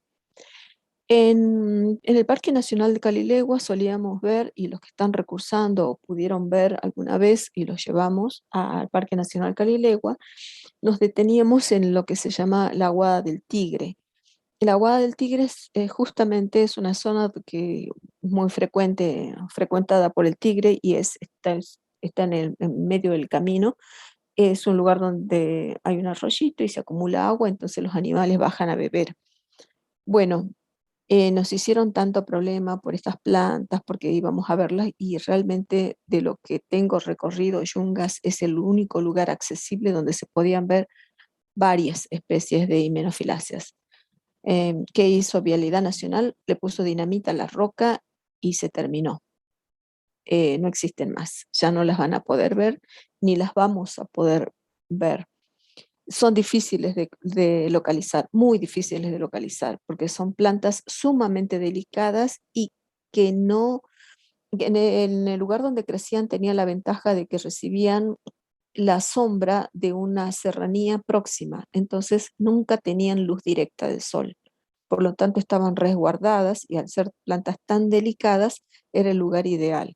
Y eso pasa con la deforestación y con las quemas de pastizales y qué sé yo, porque son plantas que crecen en altura, necesitan humedad, necesitan baja radiación y no son condiciones que se encuentran o son condiciones que se interrumpen cuando, por ejemplo, se corta un árbol. Un solo árbol que se corte, que generalmente los árboles en Yunga son enormes, cambia muchísimo el paisaje. Estas láminas unistratificadas son muy particulares y son los únicos helechos que tienen esta característica. ¿Dónde tienen los soros? En el margen, acá, en el margen de la lámina. ¿Dónde están los esporangios? Sobre este eje que es un receptáculo. Entonces, dentro de lo que es el soro, nace un eje y alrededor del eje se disponen los esporangios. Estos esporangios, obviamente, a medida que van madurando, se van abriendo y liberan las esporas. Fíjense, la ramificación dicótoma es muy, muy frecuente y sobre todo en estas plantas que son tan delicadas. Este es el receptáculo que es enorme. Tenemos, por ejemplo, esta que es Polyphlebium angustatum, que crece mucho sobre las orillas de los ríos, en las cascadas, sobre las rocas que reciben humedad de un curso de agua. Y este es Hymenophyllum crispus, que recibe ese nombre justamente porque tiene la lámina ondulada. Es tan delicado y es muy fácil de reconocer, pero es una plantita sumamente delicada y ahí se pueden ver justamente los soros. Bien, entonces vimos equisetales, donde vimos las equisetáceas, Equisetum giganteum, ophioglosales, donde vimos helechos que tienen una parte diferenciada en esporofilo, en trofofilo y en la parte, el esporóforo, que lleva los esporangios, que son eusporangios, las silotáceas, donde tenemos silotales, el orden silotales, que tiene ramificaciones dicótomas y tiene actinostela, que es algo muy particular del grupo, que tiene las hojas muy, muy reducidas, las osmundáceas, que tienen esporangios que están diferenciados, o que tienen los esporangios con dehiscencia longitudinal, las himenofilales y las con una familia himenofilácea, donde tenemos los helechos uniestratificados y nos quedan 4 órdenes. Vamos a ver, esquiciales, que es un orden que ustedes van a ver en práctico, es un orden que está muy bien representado en Salta, lo van a no solamente en Salta, en todas partes, lo van a encontrar a orillas de los caminos, es muy frecuente, tiene un anillo subapical y tiene una ranura que vamos a ver en detalle y la van a ver en prácticos también. Esta plantita puede ser tan pequeñita que entra en la palma de una mano, o pueden ser grandes, pueden ser plantas de 20, 30 centímetros de altura tranquilamente, que tienen un rizoma y tienen las láminas divididas. Suelen tener pelos y se conocen comúnmente con el nombre de doradillas y se utilizan en forma, no sé qué utilidad tiene, pero se las vende muchos en las herboristerías. El problema del uso medicinal de las plantas, yo más bien trato de ser un poquito cauta con esa información porque no quiero que nadie se envenene, pero si les interesa, vayan a las herboristerías y van a ver que, no sé, cura hasta el mal de ojo más o menos, pero no sé cuán efectivas pueden resultar, pero sí se las comercializa mucho como, como en las herboristerías. Dentro de la lámina, nosotros, una lámina dividida, distinguimos las pinas. En este caso, hay pinas que son fértiles y hay pinas que no lo son. Las pinas fértiles se ubican generalmente en la base y tienen este aspecto, es como si estuvieran arrugadas. Y están arrugadas porque más bien están plegadas hacia adentro, porque tienen muy poquita lámina. Entonces, dentro de la lámina se encuentran los esporangios y la poca lámina que tienen se curva protegiendo esos esporangios. Y estos esporangios tienen este anillo, que es más bien subapical, y tiene una ranura que es longitudinal. Entonces, se cinde así a lo largo y las quedan en libertad las esporas. Este es el aspecto que tienen las esquiseáceas, las anemiáceas. Las esporas son fantásticas, no se deforman, son muy buenos indicadores ambientales, muy buenos indicadores porque nos indican un ambiente seco, nos indican las características de un ambiente en un estudio de tipo estratigráfico, de tipo paleontológico, nos están indicando muchísimas cosas. Y estas esporas son únicas, son exclusivas, son muy particulares, son indicadoras. Presentan estas estrías que son sumamente notorias, no se deforman, no cambian de estructura con el tiempo y que algunas tienen algunos procesos, algunas ornamentaciones por encima de esas estrías. Mm, Dentro de las anemias que tenemos, la más conocida es anemia tomentosa y anemia australis. Esas son las más comunes para el noroeste, para los lugares abiertos, ya sea que estén en, no sé, en un ambiente abierto, seco, ahora sobre todo. Y en yungas, en la selva pedemontana, en la selva basal, en los bosques secos, si van al Parque Nacional Calilego, en la parte basal, van a encontrar esta, por ejemplo. Y es diferente de las anemias con hojas bien divididas. La división es mucho más simple, pero tiene pinas que son completamente fértiles y el resto de la hoja es estéril. Entonces, esto es lo que me ayuda a diferenciar una anemia. No importa el grado de división de la lámina, sino la estructura que tenga la lámina. La lámina tiene pinas fértiles y pinas estériles. Como también tenemos las plantas con pinas completamente estériles, o sea, sin pinas fértiles. Todas las pinas van a ser estériles. Con respecto a la morfología, también la sistemática es muy variada, tenemos muchísimas especies y como verán, ¿cuál es el patrón? Pinas fértiles. Simplemente la parte basal tiene pinas fértiles o podemos tener todas las pinas completamente estériles. Acá tenemos las pinas fértiles, el resto estéril. Esto pasa exactamente lo mismo. Estas son las fértiles, las estériles, esta es la fértil, esta es la estéril y el aspecto puede ser sumamente variado. O sea, las anemias son muy variadas. Nosotros tenemos muy pocas, tenemos así divididas o doblemente divididas, pero nada más. Las silviniales. En este orden tenemos plantas acuáticas. Otra característica, algo que las diferencia del resto, es que son heterosporias. ¿Qué quiere decir? Que voy a tener megásporas y micrósporas, porque hasta ahora todos estos grupos son helechos isosporios. Salviniales es un grupo de helechos heterosporios. ¿Qué quiere decir? Que tengo dos tipos de esporas diferentes. Así como vimos en Selaginella, por ejemplo, acá también vamos a encontrar lo mismo. Pero estas plantas son acuáticas. Esto, por ejemplo, acá en el dique Campo Alegre, podemos tener este aspecto de, de pasto verde encima del agua, y cuando vamos a ver en detalle lo que encontramos es esto. Estas plantitas tienen un rizoma que está por debajo del agua, por debajo de la superficie del agua, no se ve a simple vista, que se ramifica. Y cada uno de estos ejes produce o tiene las raíces. Y esta, o sea, para abajo origina las raíces y hacia arriba tiene las hojas.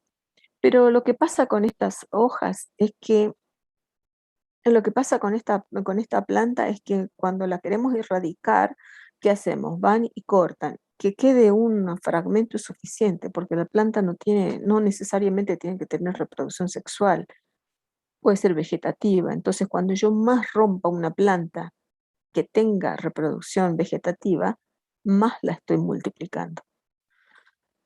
La superficie tiene una gran cantidad de pelos o tricomas y esos tricomas suelen tener proyecciones que se unen y forman una especie de cámara de aire que es por donde circulan las hojas, por donde pueden circular los insectos y o las hojas no se mojan. Entonces, cuando cae una gota de agua, no le pasa nada a la planta porque tiene esta especie de cámara de aire por encima de la epidermis, así que no pasa nada. Los insectos caminan, los insectos depositan sus huevos, los insectos pueden vivir tranquilamente en este lugar, tranquilamente entre las raíces o entre las hojas. Si nos llevamos esta plantita a la casa y de pronto la dejamos, no sé, en algún lugar que nos parezca bonito, lindo, porque son muy bonitas, lo más probable es que al otro día o en los días subsiguientes encontremos una gran cantidad de insectos revoloteando por nuestra casa. ¿Por qué? Porque nos llevamos todas las larvas, todos los insectos que depositaron acá y bueno, nos llevamos a la casa y obviamente eclosionan y salen los insectos y los vamos a tener presentes ahí. Cuando las colectamos no nos damos cuenta, pero después sí.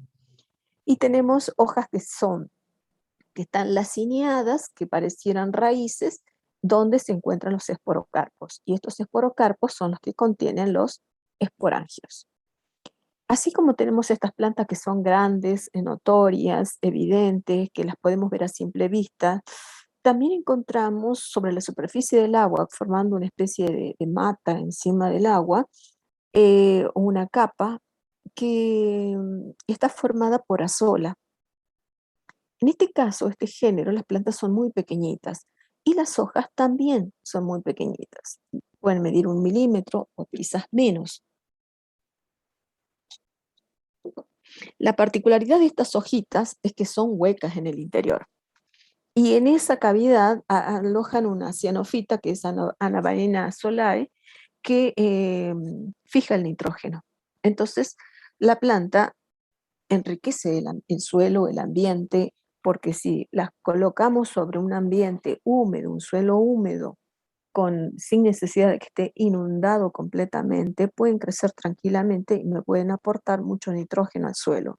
Por eso es que en Oriente se las suele utilizar en los cultivares de arroz, en los cultivos de arroz. ¿Qué hacemos con estas plantitas? Y bueno, simplemente se las traslada y se multiplican, nada más, enriquecen el suelo.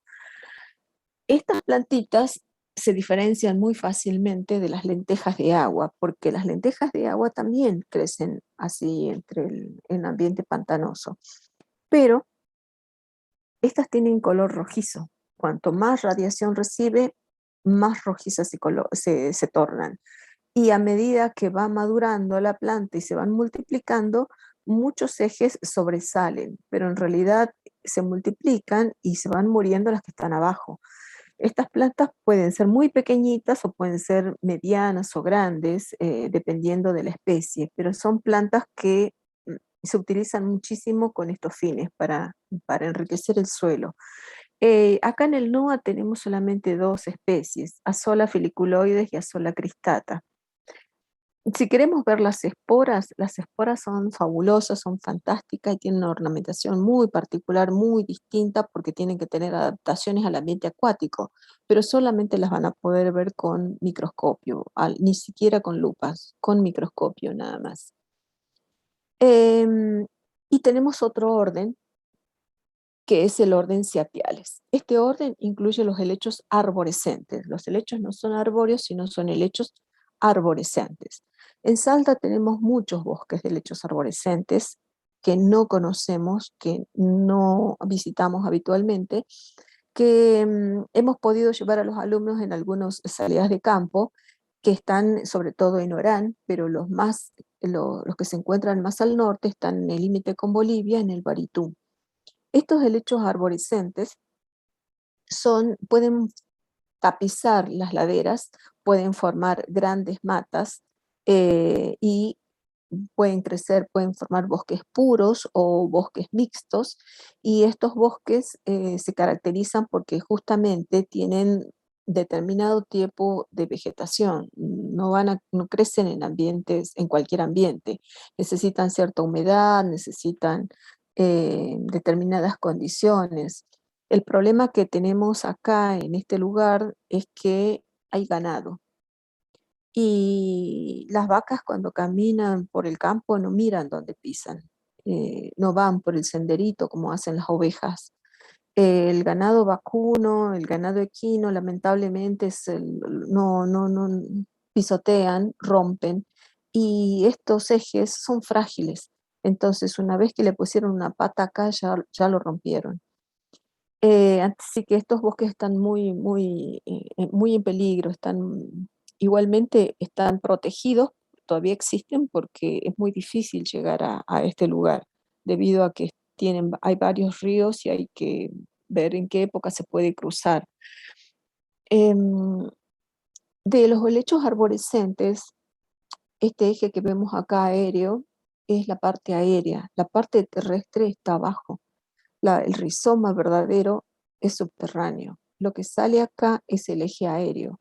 Si este es un eje aéreo, a medida que van saliendo las hojas, van muriendo. Las hojas viejas se mueren, pero no se caen completamente. Dejan una parte del pecíolo en ese eje. Y eso es lo que forma este tallo o este pseudo tallo que tienen los helechos arborescentes. Las láminas pueden ser muy grandes, pueden medir 2, 3, hasta 4 metros de altura, pero el grosor del tallo del helecho arborescente está dado no solamente por el pecíolo, sino por una gran cantidad de escamas, raíces aéreas que quedan rodeando a ese eje. La particularidad que tienen los pecíolos es esto, la presencia de estas espinas que habitualmente son negras y como verán son curvas, son bastante molestas y bastante peligrosas. Si uno tiene que golpearse con el helecho arborescente no se olvida nunca más. Y obviamente en las láminas se ubican los esporangios dentro de los soros, que los soros suelen tener un inducio que está cubriendo completamente a cada soro. La mejor época para ver helechos arborescentes es en realidad abril, mayo, cuando está todo verde. Luego, a medida que pasa el tiempo, como todo bosque, se ve afectado y por la mayor radiación van perdiendo las hojas y el tiempo van perdiendo las hojas y bueno, no queda tan tupido como suele verse en otras épocas. Y vamos a ver el último orden, que es el orden polipodiales. ¿Mm? En este orden polipodiales, la característica fundamental es que tienen este tipo de esporangio. Tienen un anillo que es vertical y que está interrumpido ya sea por el estomio, que es el lugar formado por células muy delgadas que se rompen, que permiten la salida, la dehiscencia y permiten la salida de las esporas. Y obviamente está interrumpido por el pie. Entonces, este anillo, que es sumamente característico de los helechos leptosporangiados. De este orden solamente vamos a ver 4 familias, que son las más representativas, las más importantes. Acá tenemos muchísimas familias, pero vamos a ver 4. Por un lado, las pteridáceas. Las pteridáceas se reconocen fácilmente, más allá de su tamaño y de su forma, por los soros. Los soros se ubican uno al lado del otro formando una columna y esta continuidad de esporangios recibe el nombre de cenosoro. Se encuentra justamente, se puede encontrar acá, se encuentra en el margen, en este caso son largos y están a lo largo de las hojas y se reconoce fácilmente. Esto es Pteris vittata, que es una planta exótica que se ha naturalizado y que incluso crece en algunos, sobre todo en los edificios viejos. ¿Por qué? Porque los edificios viejos están hechos de barro y el barro, de hecho, que es un lugar, un sustrato ideal para que germinen las esporas y crezcan las plantas.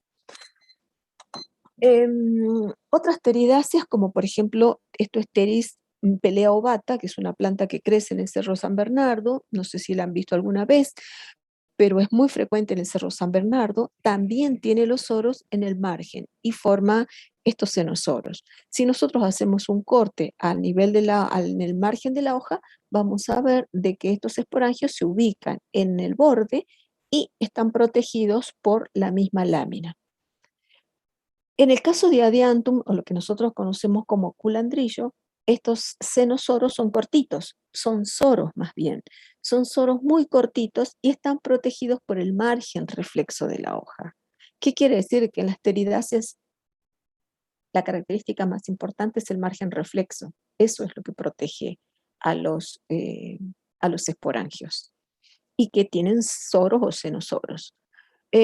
También en las pteridáceas aparecen, por ejemplo, plantas que tienen los esporangios escondidos, protegidos por ceras en el envés de las hojas.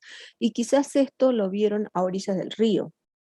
Esto es muy común encontrar este paisaje a orillas del río con hojas amarillas o blancas.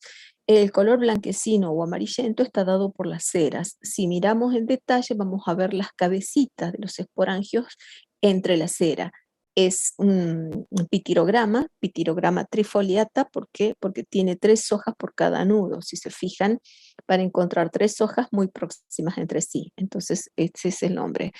Después, en altura, en ambientes secos, tenemos estas, por ejemplo, queilantes, que también tienen los cenosoros marcados atrás, pero no se notan porque tienen muchos pelos. Y las aspleniáceas, ¿cómo las reconocemos? Por estos soros alargados que tienen un inducio en el margen. Entonces tienen este aspecto, pueden tener ramificaciones, divisiones, grado de divisiones diferentes. Lo que nos interesa, si es que el soro es alargado y tiene un inducio lateral, lo más probable es que sea un asplenium. Tenemos esta planta que es Asplenium nidus, que es una planta exótica, que es cultivada, es sumamente cultivada porque tiene las hojas enteras, y en el envés vamos a encontrar justamente los soros alargados. Esta es un poco menos frecuente, quizás en la ciudad, quizás para cultivo, pero sí frecuente en las laderas montañosas. Es el género Blengnum. ¿Por qué las vemos? Y porque tiene unos soros diferentes, porque acá vemos los soros que están en el medio, sobre la nervadura media, no está en el margen, no está en la lámina, en la parte media de la lámina, está en el centro. Pueden estar ya sea sobre la costa, que se llama nervadura central, o pueden estar cerca del margen y van a tener este aspecto. A veces ocurre que las plantas tienen dimorfismo foliar, entonces la hoja fértil tiene una forma y la hoja estéril tiene otra forma. Entonces, cuando colectamos una planta, primero nos detenemos a ver si tiene soros o no tiene, si es que tiene una hoja que sea completamente diferente y es la parte fértil de la planta que queremos colectar.